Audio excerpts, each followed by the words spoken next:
So I'm Chuck Nelson. I'm running for Erie City Council, and my background is that I'm a pastor that started a church in the 16501 zip code to try to reach those people in our community that have been most disenfranchised.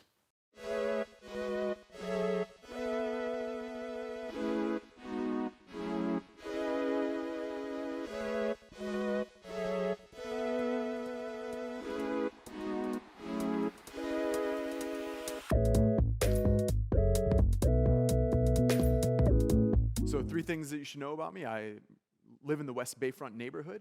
Chose to live in that neighborhood because of the socioeconomic and racial diversity of it.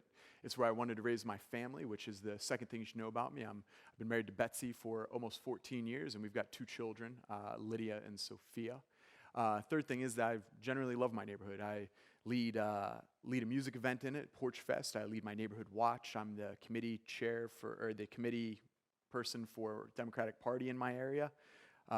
Work with our West Bayfront, coach wrestling in our neighborhood. I do as much as I can in the neighborhood as I can.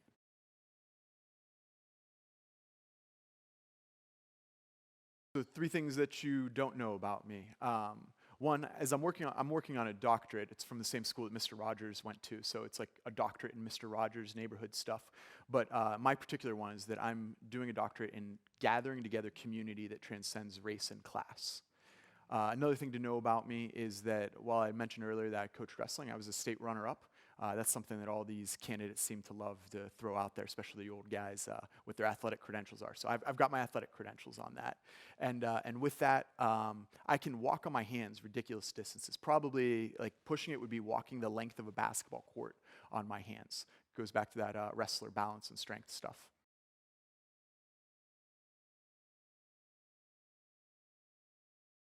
So to take in the idea of being a pastor and running for city council, as a pastor, going through scripture, it talks about a lot of things, and it brings us one focus at a point of saying that the primary things are mercy and justice.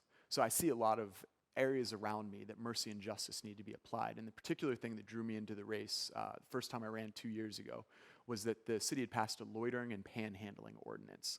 The same ordinance had been passed in Atlanta in the '96 Olympics and had been found to be unconstitutional. But we passed it anyways now, 25 years later. And one of the guys from my church had gotten picked up. He was on probation, and he was given a summary charge of loitering and panhandling. Now, that should just be a $100 fine or something, but if you're on probation, it's a revocation. In his case, it was a revocation. His parole officer thought that it was November, and it'd be better to just get him off the streets, was their own words. He wanted his freedom still.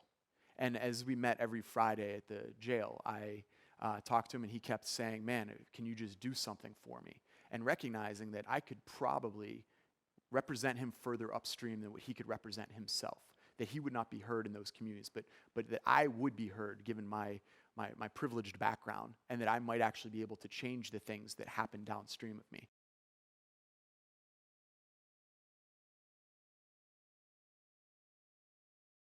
A plan called a land value tax, where they tax land and buildings at a separate rate instead of the same rate.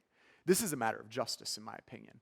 This would reduce the property tax on 80% of the property owners in Erie. It would tax at a higher rate those people that are just trying to profit off of the neighborhoods and see development. And at the best level, in the areas that were historically redlined and saw disinvestment, we've seen in Allentown and in Harrisburg that it reduced taxes for 90% of those properties. So the areas of disinvestment that we've seen, a lack of justice, we can bring a level of mercy in and bring a greater level of wealth in the areas that we've seen disinvestment.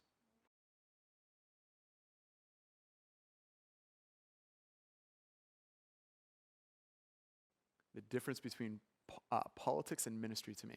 Let me hit on some of the similarities first, because really in both cases there is a significant importance to being able to transcend class, race, cultures to bring together a community that are unified on one thing. In the faith side of things, they're unified in faith, and in the politics thing, we're going to be unified in the community that we live in. And this community gets divided, just as faith communities get divided. But I believe that in the context I've been able to build, that I'm someone uniquely gifted to bring together unity in these communities.